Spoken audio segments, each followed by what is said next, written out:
ہم انسانوں کا ایک مسئلہ ہے، ایک خامی ہے کہ جب ہم نے دوسرے انسان کی تذلیل کرنی ہو، اسے برا بتانا ہو، تو ہم اسے بہت حقارت سے بھیڑیا کہہ دیتے ہیں، جبکہ جدید سائنس اس چیز کا اعتراف کر چکی ہے کہ بھیڑیوں کے اندر بے پناہ کوالٹیز ہیں، بے پناہ خصوصیات ہیں، جیسا کہ اپنے بزرگ ماں باپ کے ساتھ حسن سلوک کرنا، ماں بہن جیسے مقدس رشتے کا تقدس پامال نہ کرنا، اپنے پارٹنر کے ساتھ وفا کرنا، تمام عمر اسی کا ہو کر رہنا، چاہے وہ رہے یا نہ رہے۔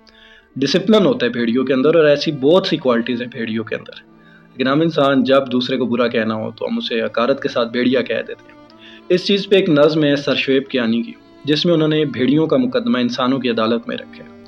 نظم ہے کہ اشرف المخلوقات آدمی، کیا کبھی بھیڑیوں نے ہوس کا شکم اپنے ہی کم سنوں کے بدن سے بھرا؟ کیا کبھی بھیڑیے اپنی مادہ کی مرضی کو جانے بنا اس کے نزدیک جاتے دکھائی دیے؟ کوئی ایسی گواہی ملی کہ کہیں بھیڑیوں نے کچھاروں میں کل کے لیے گوشت کا کوئی ٹکڑا بچا کر رکھا؟ ہے کوئی جس نے دیکھا ہو ایسا کوئی بھیڑیا اپنے کنبے کے بچوں کی خوراک میں جو منافع کی خاطر ملاوٹ کرے؟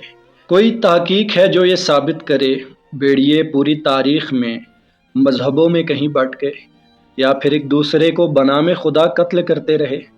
کوئی ایسا سیاح موجود ہے جو بتائے کبھی بھیڑیوں کی کسی فوج نے اپنے ہی بھیڑیوں کو اٹھا کر کہیں لاپتہ کر دیا؟ کیا کسی داستان میں سنا ہے کوئی بھیڑیا بھیڑیوں کو خدا سے ڈرا کر بناتا رہا مسجدیں، چرچ، مندر یا چندے کے گھر؟ کوئی ہے جو یہ ثابت کرے بھیڑیوں نے کہیں رنگ، مذہب، قبیلے، ثقافت، زبان یا سیاسی مقاصد کی خاطر زمیں بانٹ لی؟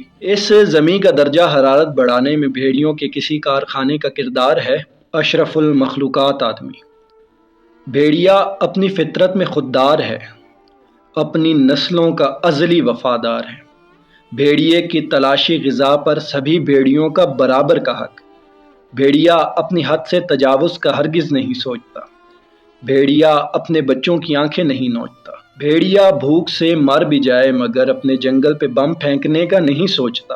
اشرف المخلوقات آدمی، اپنی حرص و ہوس کی پرستش میں مصروف بے رحم لوگوں کو تم چاہے جو بھی کہو، بھیڑیا مت کہو۔